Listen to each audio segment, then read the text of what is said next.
Roland Whittier is an associate professor in history of science at the Museum of University History at University of Oslo, Norway. He's also the president of the Scientific Instrument Commission of the Division of History of Science and Technology. Roland has studied physics and history of science at the Karl von Ossietzky University of Oldenburg, Germany, and the Norwegian University of Science and Technology. He has taught at the University of Regensburg and the Indian Institute of Technology, Madras. His research focuses on the history of physical sciences and technology in the 19th and 20th centuries. Recent publications include Cold Moves, Cryogenic and Indo-German Research Networks, and Relocating Education in the History of Science and Technology.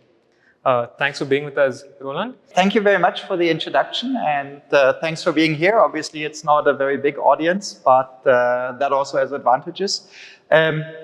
Yeah, what I would like to do is also, please be very interactive. So whatever, I will have some questions to you as well. And whenever there is something you don't understand or you want to know, you can just interrupt me in the middle of it, and I can just we can just discuss it.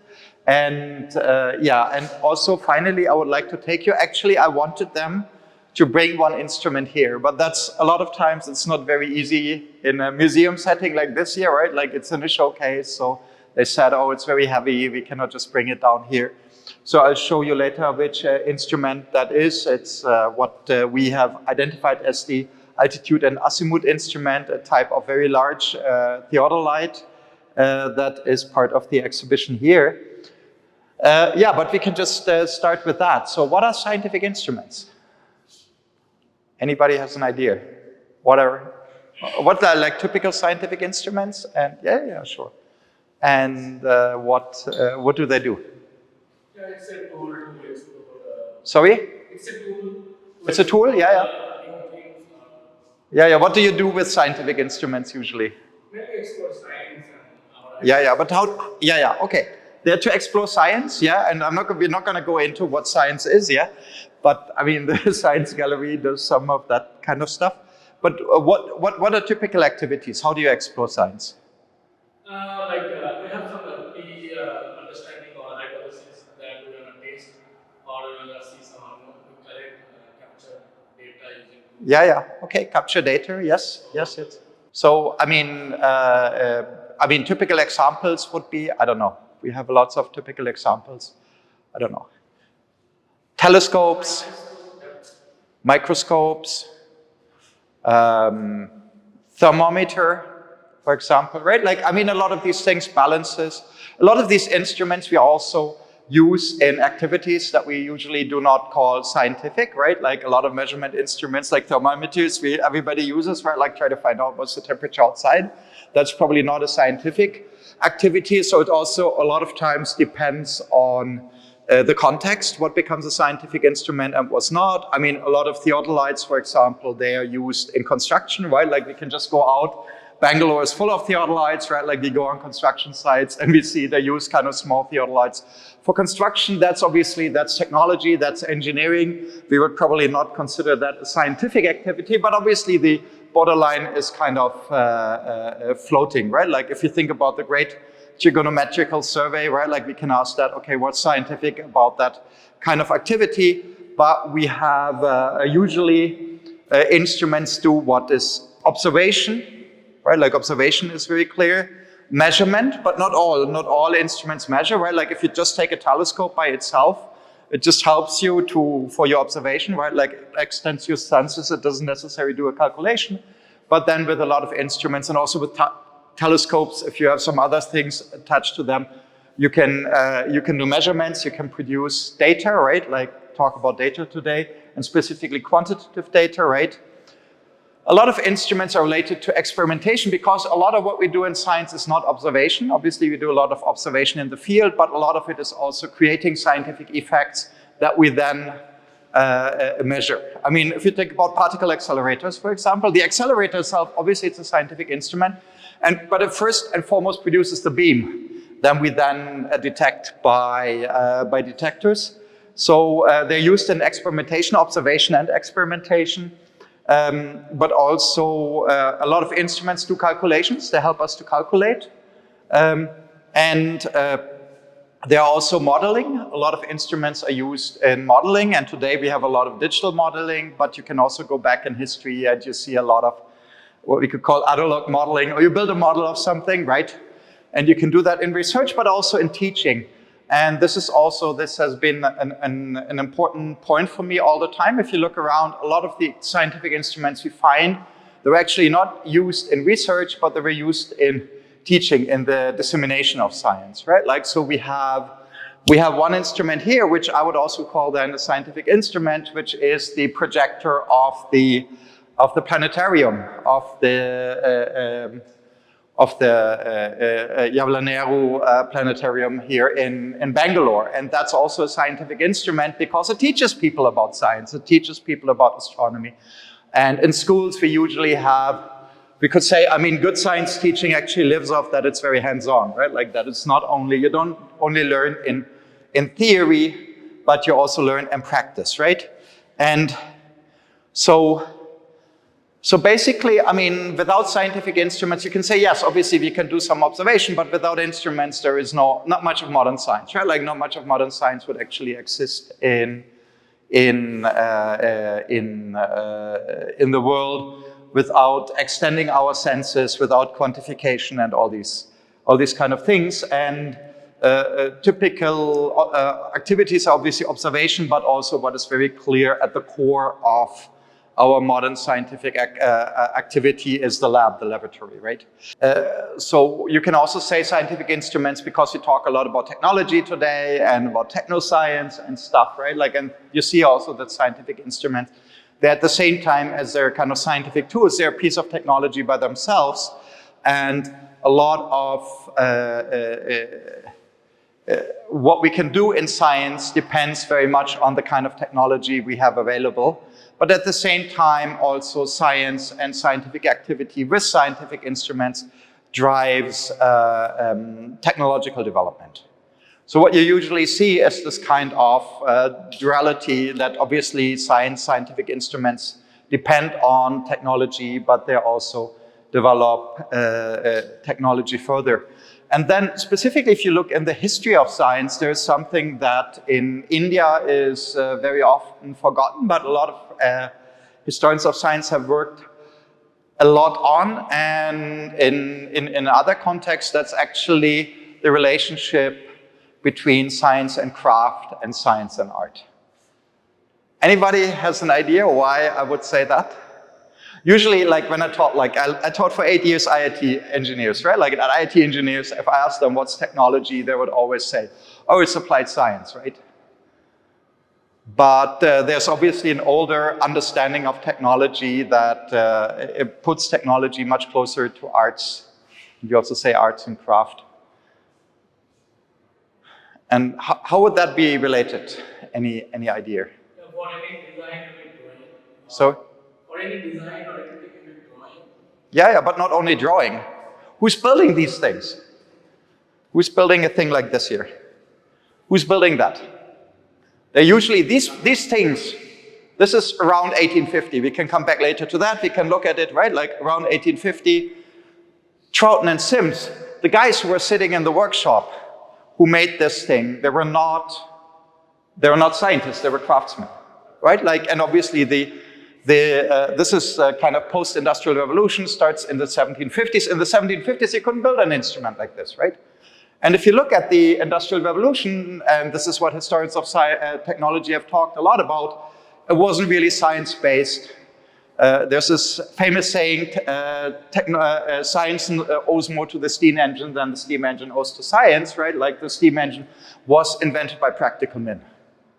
Men, obviously, back then, we don't talk a lot about women here. It's obviously if we see, but so this was kind of, so specifically if you look in the history of scientific instruments, which is really my discipline, my specialty, you see there's a strong connection, for example, between glassworks, right?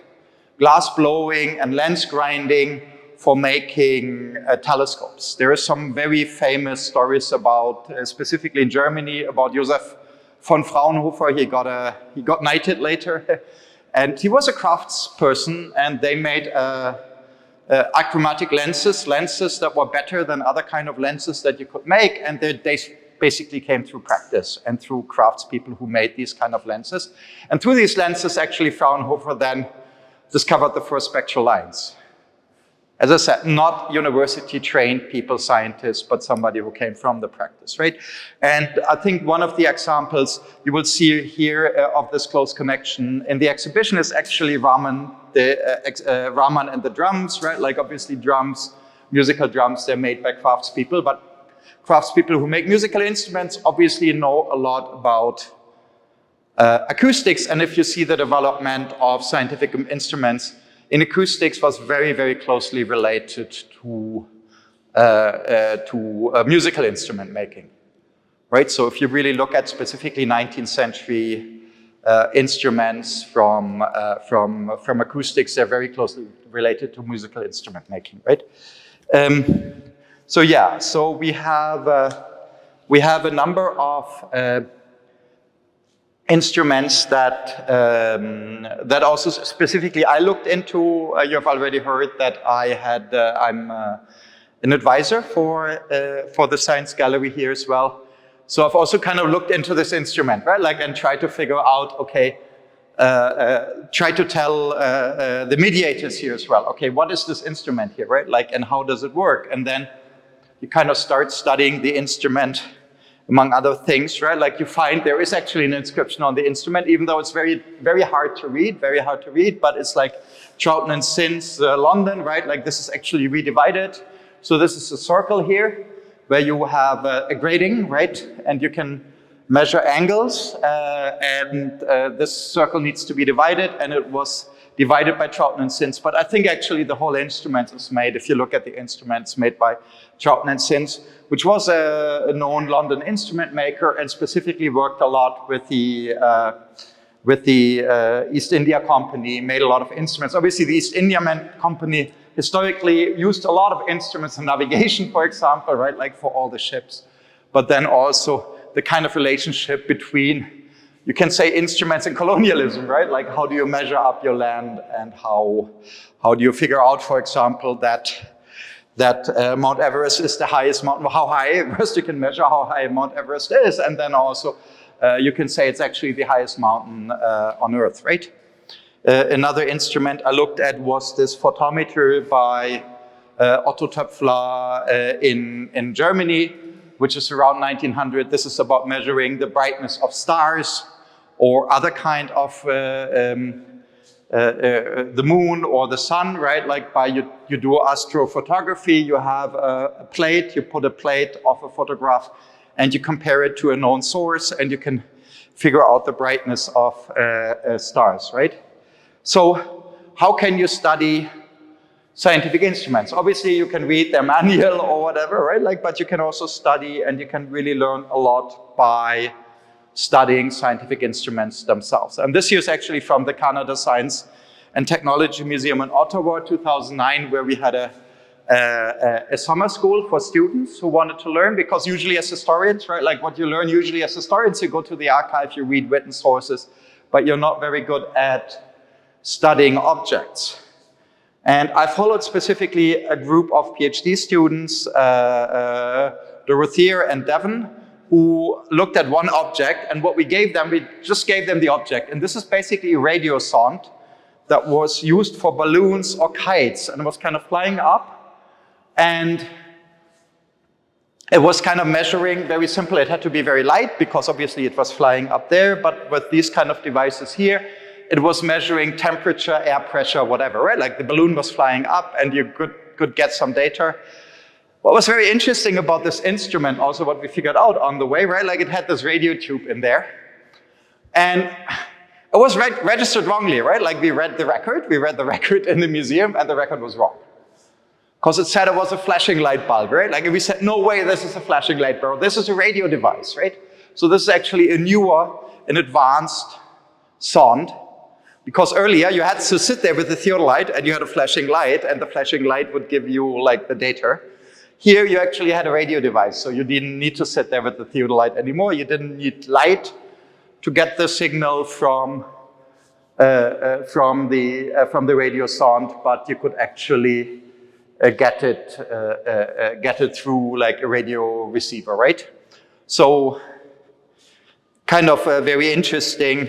So what we do with the studies is to try not to read the text, but to really look at the instrument. So there is specifically Edward McLaren Fleming, who has kind of written this up as a paper. This is not specifically for scientific instrument, but all kinds of what we call material culture, right? Like how can you read an object instead of reading a text? So basically trying to find out, right? Like why, when, where, when, why, and for whom was the object made? And obviously you can take, right? Like if you take, like, obviously we could do this, right? We can say, yeah, we probably all know this object, but we can start asking, right? Like, when was it made? Somebody said, oh, this is not the newest model, probably some 10 years ago, right? Like, and then it was probably made by somebody in China, right? Like most of these mobile phones are made in China. I mean, we have some kind of understanding, but we can also see where and when it was used, when it was found. What materials was the object made of? Obviously, you look at the object, right? You see, okay, there's some metal, some glass, some plastic, some rubber, right? Like you can start finding this out, and you can kind of find out. So construction, how was it made? Is it made well, professionally? Weight, style, ornament, which tells you already a lot about the object, right? Then also, for operations, identification is the object. Say, okay, mobile phone, is it authentic? Yeah, it probably looks like it's not a fake, right? Aesthetic qualities, cultural analysis, what kind of activities, and interpretation in contemporary culture, who is interested in the object today, how is the object used today, which is more like kind of, obviously now we would say here in the museum, it's used as a cultural object to teach people about the history of science in Bangalore, right? Like it's not used anymore as a theodolite to measure something, even though it could probably be used if the optics were okay. The optics are taken out, so it doesn't really work anymore, but it still has a function, but it has a new function as a museum object, right? Okay. So this kind of, but what else could we do? What else could we do apart from this kind of study? Which I call like cultural interpretation, forensic analysis. What else could we do with a scientific instrument to try to find out what it does? We could try to use it, right? Instead of just like kind of looking at it, we could try to use it. And this is what we did when I graduated myself in Oldenburg which was the Oldenburg Research Group on Higher Education and History of Science, where we actually basically, a lot of the interest in history of science there was actually about teacher training, about teaching science in schools, and what kind of use history of science can have in schools, and bringing kind of history together with science, right? Like, so I've never taught in schools myself, but this is also specifically in museums. How can you use history of science? So this is from a demonstration we did in 2007 of my experiments of Heinrich Hertz's experiments on what actually Heinrich Hertz, I probably don't want to go too much into the details. Hertz himself called this propagation of electric force, but this was, I don't know, does anybody know about, do you know about Hertz and electromagnetic waves? Isn't that the unit that's used to measure, like isn't Hertz the unit that's used to Yeah, it's a unit of frequency, right? Obviously you have a lot of units which we are using, right? Like watt is, for example, like of,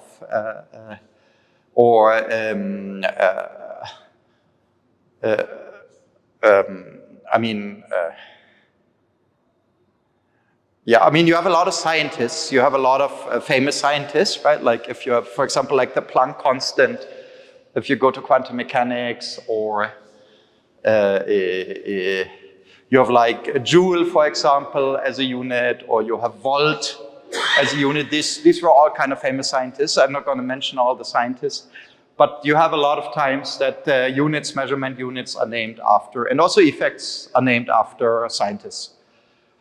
So there's hertz as a frequency. Also in science, you call an ideal oscillator actually a hertz oscillator. Yeah.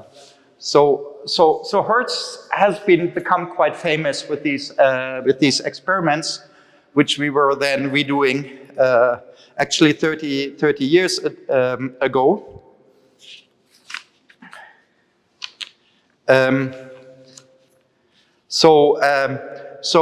Heinrich Hertz did these experiments from 1886 to 1888.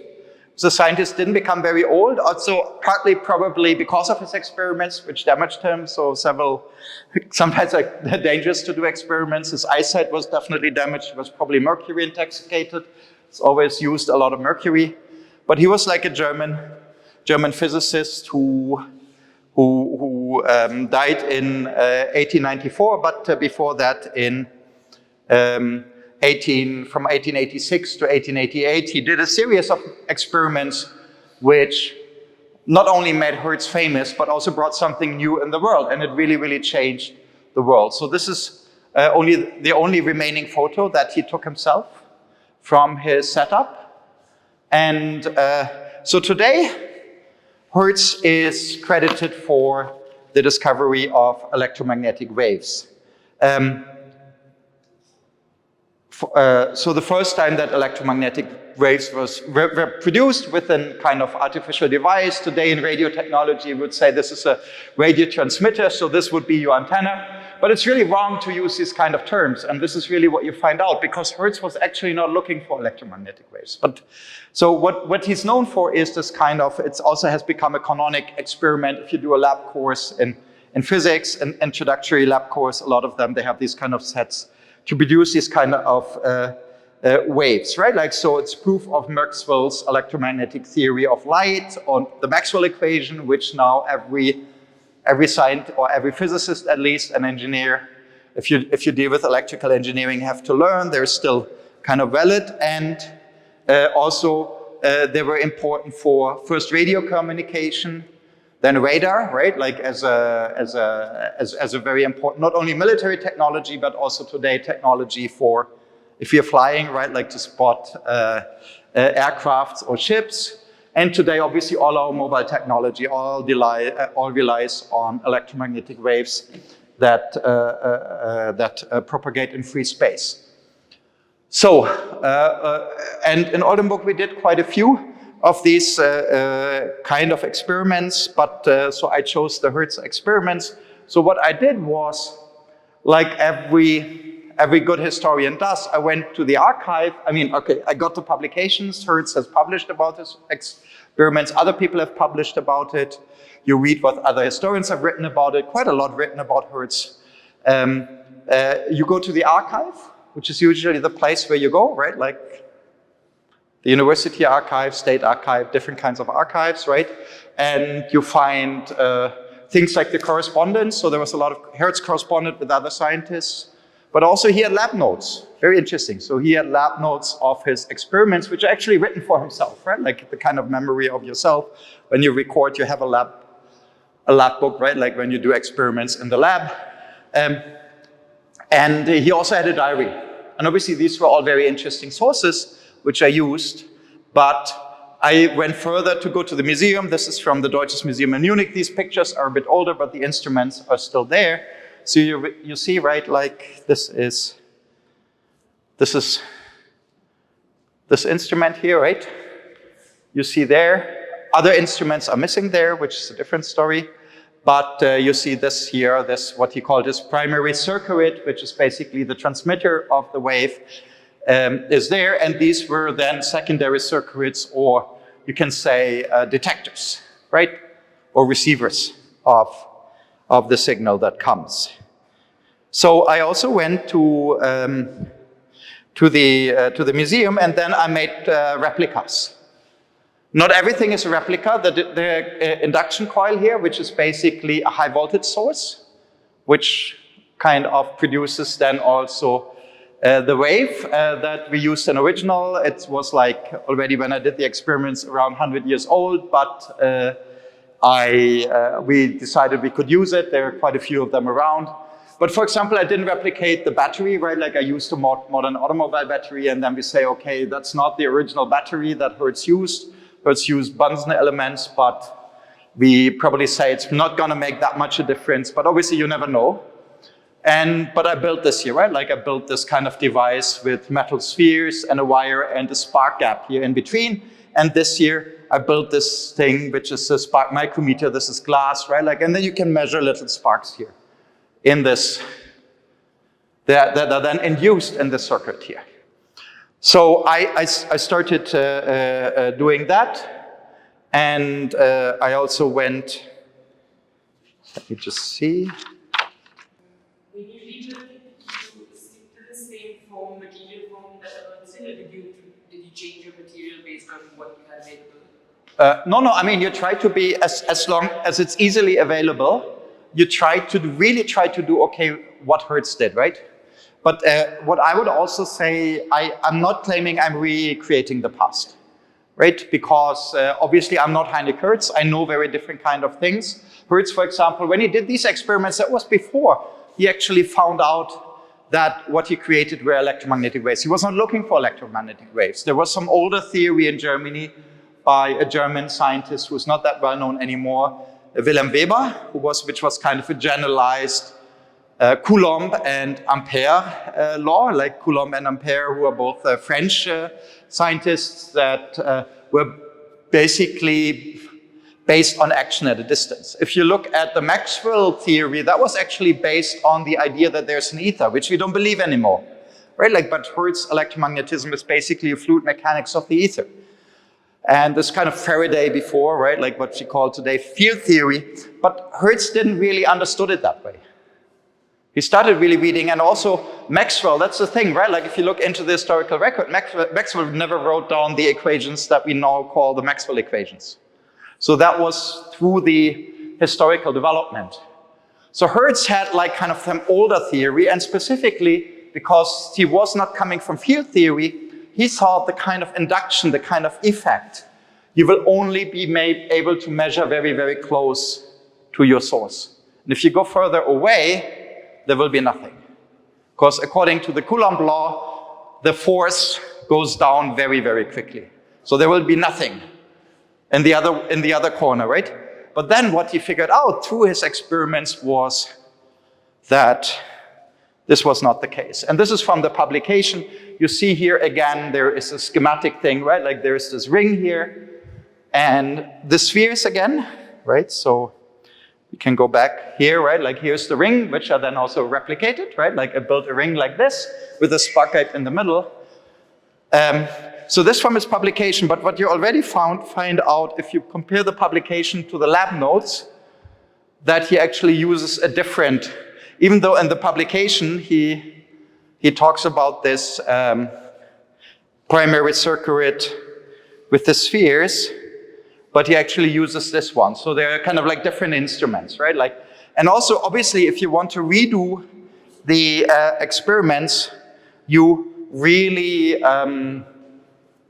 read the publications, you really read the lab notes and everything in a very, very different kind of light, right? Like, so this was already, so what I would say what replication or redoing historical experiments, if you take it as a historical method, does, it's not creating new sources. It's not creating, you have to be very careful to say what I'm doing is what Hertz did, or if I cannot do it, Hertz couldn't have done it, or if I can do it, So you cannot really make these kind of claims, but obviously you go back to your sources, which would be the instruments.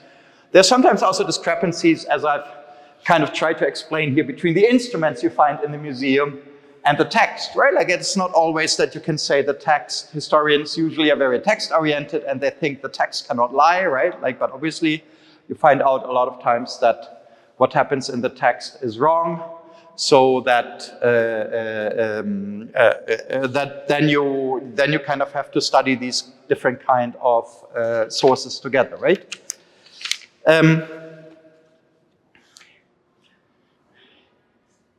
So this is then the setup really with these sphere plates and this round secondary circuit, which then Hertz discovered you can actually go very far. If you have this room, right, like, and your primary circuit is here, that you still get a spark here, you still get a spark there, and not only that, but the spark is going down in his resonator and it's coming up and down, up and down. So it's like a wave, a standing wave. What he had a standing wave that was propagating. Again, what was very difficult for me was in modern buildings to really do this at very large distance. Because what you have in modern buildings, if you look at this kind of building here, is you already see all these kind of metal structures. If you go into the wall of these buildings, you will find a lot of metal. So you actually won't get a standing wave in this room because you have a lot of reflection from all the metal surfaces, which then also shows the limits of the replication, because the time when, in 1887, when Hertz did this, there was very little metal in his building, right? There was probably no metal beams and stuff, right? Like it was a big lecture hall. He actually had some chandeliers there, and actually he got some later that found out wrong results, right? Like he tried to measure his, the speed of propagation and found it was different from the speed of light. And then they kind of discussed with other scientists, and he figured out, okay, something went wrong, and part of it, you got reflections from metal. So he had to take down the chandeliers, which he did, right? Like it was still easy in his lecture hall that he used for these experiments to take down the metal parts. But what you find out is in modern buildings, you would actually not get the same results. But what you would actually get is if you put on an induction coil and this kind of system, and you have neon tubes. We don't have neon tubes anymore, right? Like today it doesn't work anymore, but when we demonstrated these experiments, we saw that neon tubes just start flickering by themselves because they also oscillate to this transmitter, right? But Hertz didn't have it, right? So you really see, okay, it is actually very complex, and you really go into the historical context of technology, really. So what I understood through this replication of these experiments was really the development of Hertz's own thinking and his own process to discover electromagnetic waves, right? So you see that Hertz's initial research question, for example, which he had, and I'm not even going to go into it, what he was really looking for, that doesn't make sense anymore today with modern electromagnetism. It was also the followers of Maxwell. For the followers of Maxwell in Britain, these experiments didn't really have any kind of meaning, even though for him and also for Hermann von Helmholtz, who has been his supervisor, they were very important. But once he actually figured out, okay, I have to describe this as electromagnetic waves, then it became highly relevant for these scientists in Britain, and they started listening to Hertz, right? What you also understand is contemporary laboratory practice. So what has been laboratory practice around that time, right? Like around 150 years ago, right?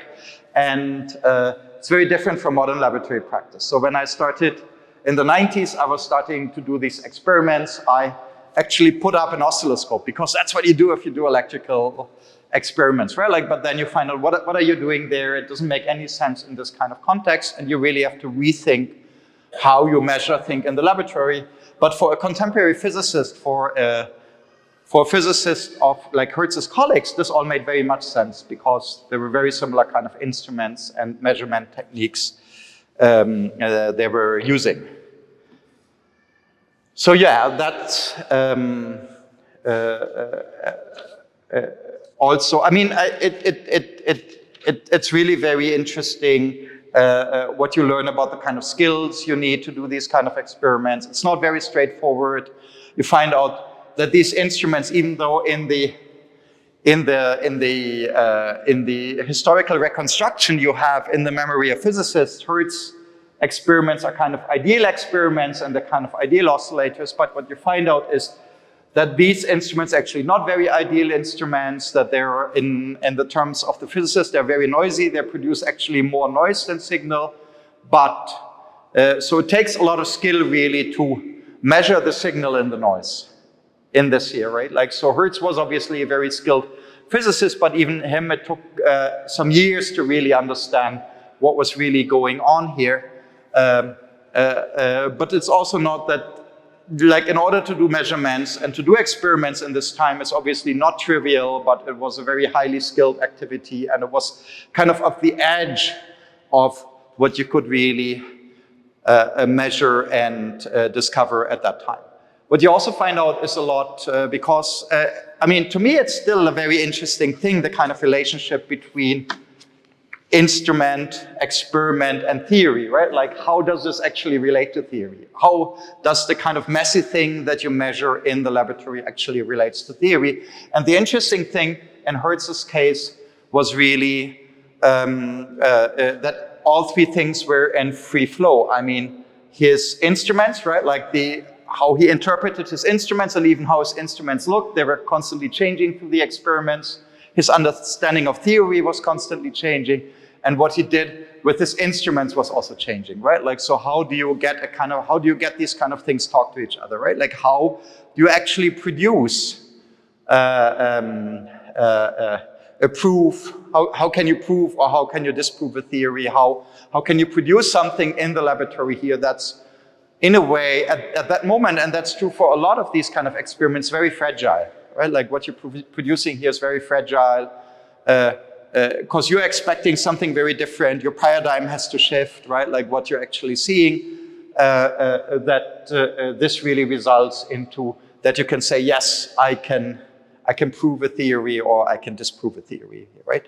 So that's what was for me kind of very, very exciting about this experiment.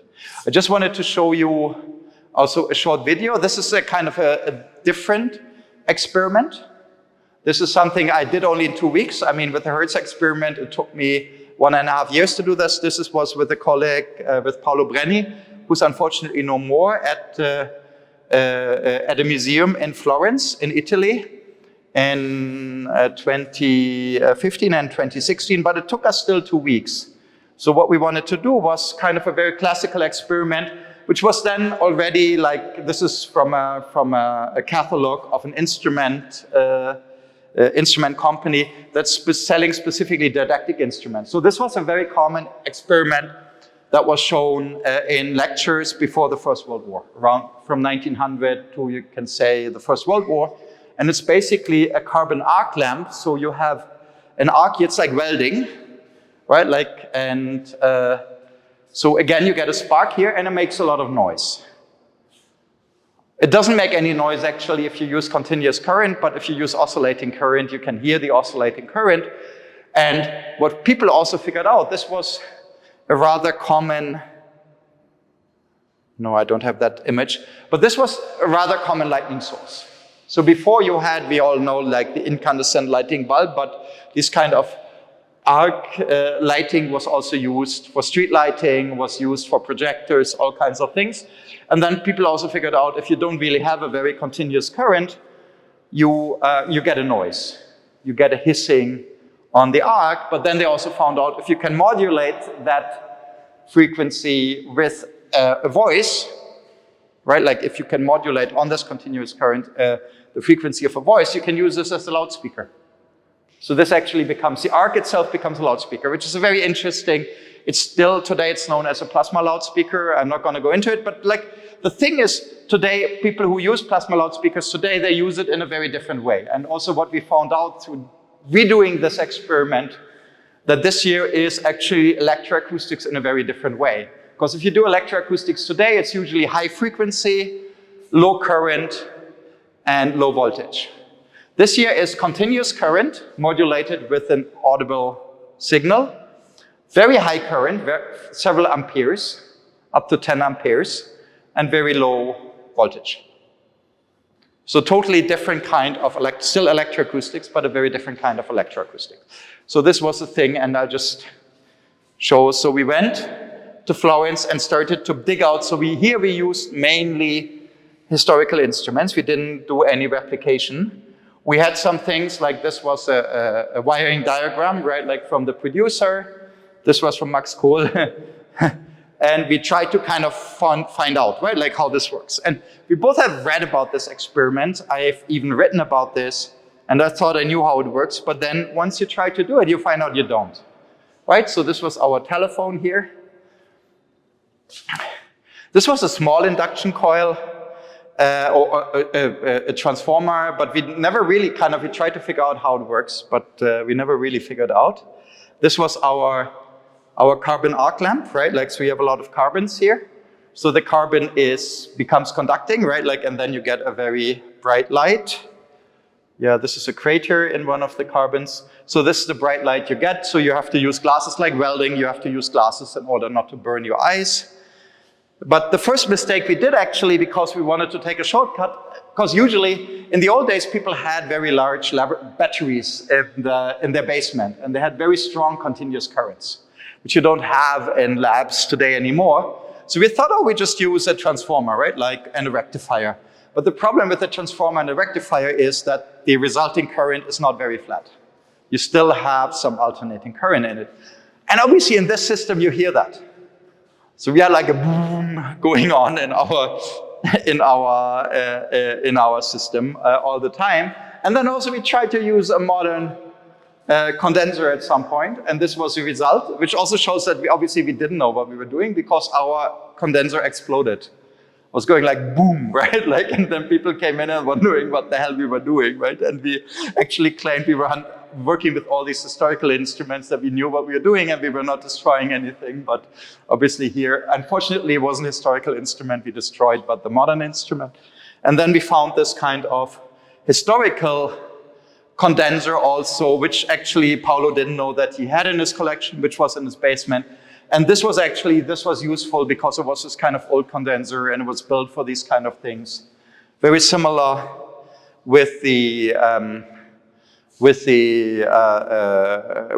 microphones we were using. If you would have used modern microphones, you would have just burned them, because we had up to like 1 ampere going through these microphones, and these were carbon microphones, and they're also getting hot, but they really lasted. So finally, the second time I came back, we said, okay, we need a battery. So again, automobile batteries, right? Like, so I bought 8 automobile batteries, and with that we got a very flat, continuous current, and with that we could do these experiments. And then what Paolo has been doing, and I can just show you this here. This is actually the platform. There's a lot of YouTube videos with these kind of experiments, right? Like, this is us actually here. So you see 3 minutes 18, right? So 3 minutes of video. What unfortunately you do not get through the video is the 2 weeks we struggled of getting there, right? Like, if you watch the video again, it looks all kind of very easy. And these were all lecture demonstrations, and in the lecture demonstration it looks all very easy, but if you really want to do these kind of experiments, it's difficult. So I thought I should just show. I think it's already there. Yeah, just show you the video that we produced that's now lying out on YouTube.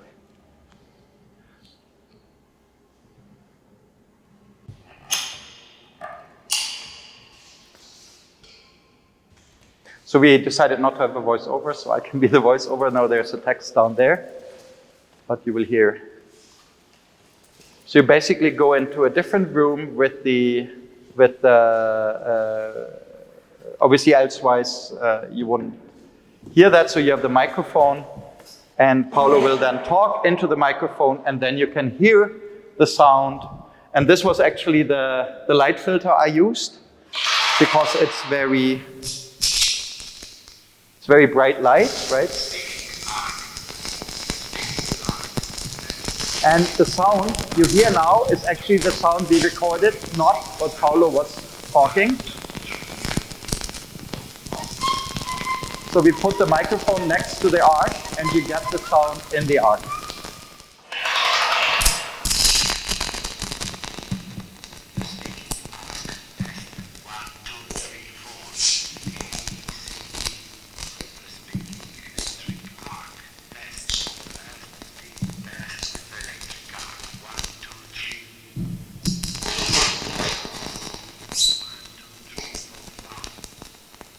second part, so this was really the speaking arc.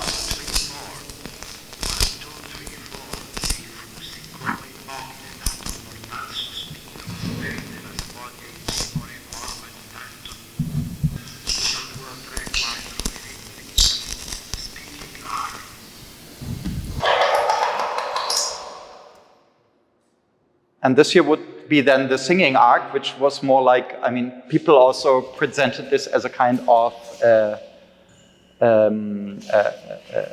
piano or musical instrument, but you will see the effect you get. It's not really that big. So again, the sound comes from the arc. This is, we are changing the condenser. So we get different frequencies when we are changing the condenser.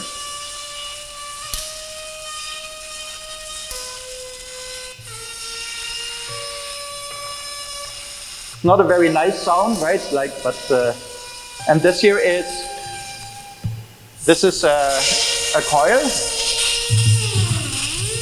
and you see if you change the inductance of the coil by putting in the magnet, the iron core, you can change the frequency of the sound.